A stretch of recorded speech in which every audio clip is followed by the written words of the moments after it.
Nos entreprises sont en crise. Il ne se passe pas un jour sans que l'on parle du désengagement des collaborateurs et du manque de sens auquel sont confrontés les salariés dans leurs tâches quotidiennes. Mais on ne devrait pas être surpris. En effet, peu importe leur taille, 20, 100, 300 ou 1000 personnes, les entreprises travaillent peu ou prou de la même manière avec les mêmes outils, à savoir l'email et Excel. C'est ce que j'appelle l'enfer opérationnel. Pire, le premier geste métier en entreprise, c'est le copier-coller. On aurait pu espérer mieux pour le 21e siècle. Comme le disait Mark Twain, quand vous vous trouvez du côté de la majorité, il est temps de faire une pause et de réfléchir. Je m'appelle Sébastien et nous allons voir ensemble que grâce aux technologies digitales, nous pouvons imaginer de nouvelles façons de travailler. Les machines sont nos esclaves, pas l'inverse, il est temps de reprendre le pouvoir.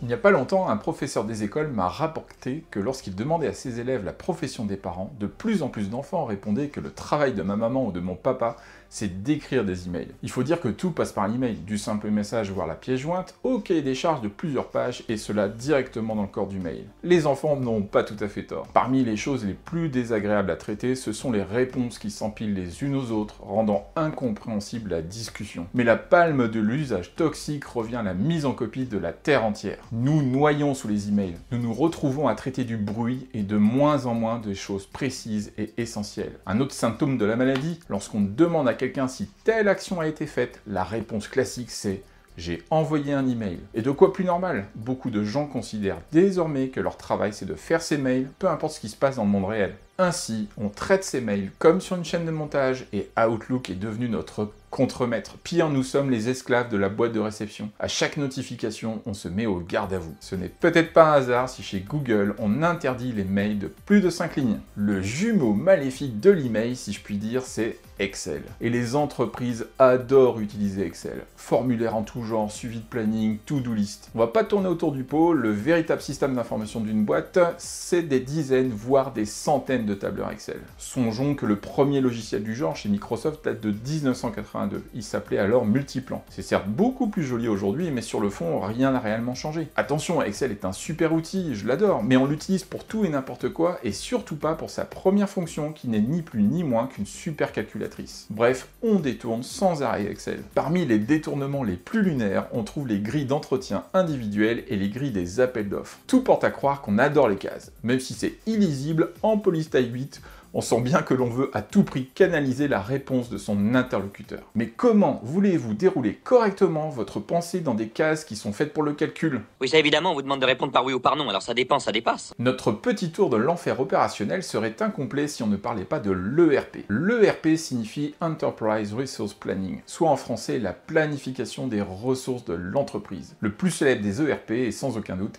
SAP. Ces progiciels se sont généralisés autour des années 2010, justement pour tenter d'endiguer la prolifération des fichiers Excel et des bases de données isolées et non unifiées que l'on trouvait dans les différents services de l'entreprise. La promesse de l'ERP, c'était de centraliser les données pour créer une entreprise dite intégrée. Sur le papier, c'était une très belle promesse. Mais paradoxalement, les ERP ont complexifié les activités. Les fonctions support ont grossi en les éloignant de plus en plus du travail réel de l'entreprise parce qu'il a fallu embaucher du personnel pour ainsi dire nourrir la bête. Résultat, on visait la rationalité administrative et cela s'est fini en bureaucratie envahissante. Et tout ça au détriment du métier. Heureusement, il existe désormais de nombreuses solutions digitales pour sortir de l'enfer opérationnel. La règle à appliquer est simple. La productivité pour les machines, la créativité pour nous, les humains. Je vais vous présenter quelques pistes, et notamment à la fin de cette vidéo, 2-3 apps qui pourraient vous être très utile. Tout d'abord, pour sortir du piège des emails et des tableurs Excel, il faut rentrer dans une démarche dite de digitalisation. Attention, mettre sur SharePoint ou sur Teams les fichiers Excel, c'est ce que l'on appelle du digital washing. Cela ne changera rien au problème. Le meilleur chemin, c'est de développer sa propre application. Il ne s'agit pas pour autant de développer un ERP, mais de le garder, ce pourquoi il est bon, c'est-à-dire le référentiel des ressources, articles, personnel, machines, mais de l'enrichir avec vos propres développements au plus près de vos besoins métiers.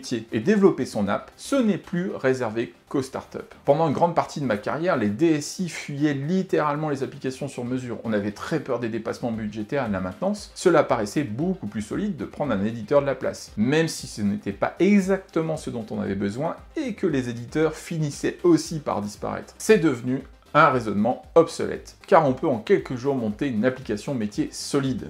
D'une part, on peut l'héberger facilement sur un cloud public, comme AWS ou Azure, voire même maintenant sans se préoccuper du serveur, c'est ce qu'on appelle le serverless. Et d'autre part, on bénéficie de frameworks de développement matures où une seule ligne de code en vaut pour ainsi dire 1000. Pour développer une application dite maison, le frein ce n'est plus la technique ni le budget, mais la méthode. Elle doit impérativement mettre au centre l'utilisateur final, c'est ce que l'on appelle l'expérience client. Attention, un fichier Excel, ce n'est pas un cahier des charges. Si vous cherchez à retrouver la même restitution, la même chose sur un écran web, c'est l'échec assuré. Allez, pour terminer, je voudrais vous parler de 3 applications qui pourraient bien vous aider à sortir de l'enfer opérationnel. Mais avant, si le sujet de la transformation digitale vous intéresse, n'oubliez pas de vous abonner à cette chaîne pour ne rien rater des prochaines vidéos. Pour ces 3 applications, le trait commun, c'est de vous faire gagner du temps de cerveau. J'ai mis en commentaire les liens vers les 3 applis. Commençons avec Notion. Notion, c'est le Wikipédia de votre entreprise. L'application permet d'entretenir facilement une base de connaissances et d'en gérer les usages et la diffusion. On peut aussi collaborer en rédigeant à plusieurs en temps réel le contenu. C'est bien pratique pour les comptes rendus, la réunion est terminée, on a l'essentiel qui est déjà écrit, sans attendre. Ce que j'aime avec Notion, c'est cette philosophie de mise en commun des connaissances dans un environnement très simple et très facile à utiliser. Notion vous permettra d'éviter de nombreux emails